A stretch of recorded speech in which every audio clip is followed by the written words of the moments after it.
সকল উপজেলায় গতকাল যারা এই বিজয় র্যালিতে অংশ নিয়েছেন আমার সালাম গ্রহণ করুন। আসসালাম আলাইকুম।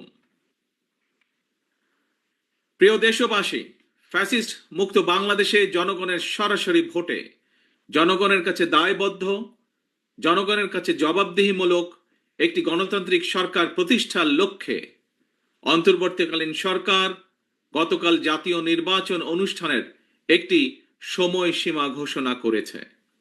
জনগণের অভিপ্রায় বাস্তবায়নের তাগিদে জুলাই সনদ ঘোষণা করা হয়েছে।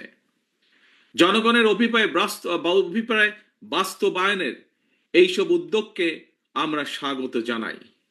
মানুষের গণতান্ত্রিক রাজনৈতিক অধিকার প্রতিষ্ঠার যাত্রাপথে বর্তমানে আমরা ইতিহাসের যে সন্ধিক্ষণ পার করছি, এই ঐতিহাসিক সময়টির জন্য দেশের গণতান্ত্রিকামী জনগণকে দীর্ঘ ১.৫ দশকেরও বেশি সময় ধরে অপেক্ষা করতে হয়েছে।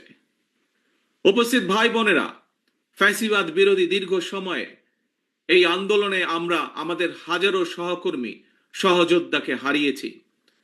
আমাদের অনেক সন্তান স্বজনের বুকের তাজা রক্ত দেখতে হয়েছে।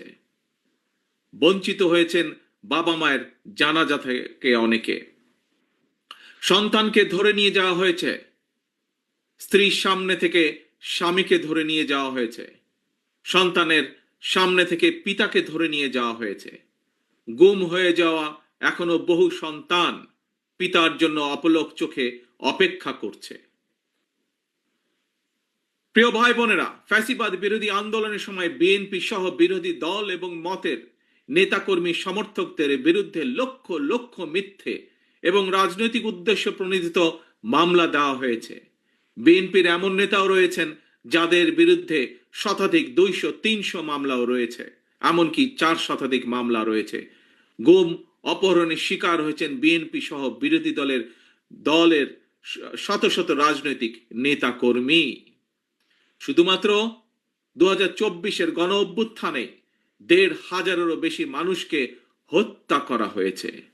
খুনিদের বন্দুকের নল থেকে মায়ের কোলে থাকা 4 বছরের শিশুও রেহাই পায়নি। ক্ষমতালোভী ফ্যাসিস্টের কারণে আমাদের অনেক সাহসী সেনা কর্মকর্তাদের হত্যাযজ্ঞের শিকার হতে হয়েছে। বিডিআরের নাম পর্যন্ত পাল্টে দেওয়া হয়েছে, ভেঙে দেওয়া হয়েছে আইন শৃঙ্খলা রক্ষাকারী বাহিনী পুলিশের মনোবল। প্রিয় দেশবাসী, পতিত পরাজিত পলাতক স্বৈরাচারের আমলে দেশে অন্ধকারের রাজত্ব কায়েম করা হয়েছিল। সুতরাং আমি বলবো, আজকের এই মিছিল অন্ধকার থেকে বেরিয়ে আলোর পথে যাত্রা। তবে প্রিয় ভাই বোনেরা, প্রিয় দেশবাসী, তবে এ যাত্রা কিন্তু খুব সহজ নয়। ফ্যাসিবাদ, উগ্রবাদ, চরমপন্থা যাতে আলোর পথে অন্ধকারের রেখা টেনে দিতে না পারে, এই ব্যাপারে গণতান্ত্রিকামী জনগণকে, গণতান্ত্রিকামী বাংলাদেশের প্রতিটি ভাই বোনকে আমি সদা সতর্ক থাকার আহ্বান জানাই। প্রিয় ভাই বোনেরা,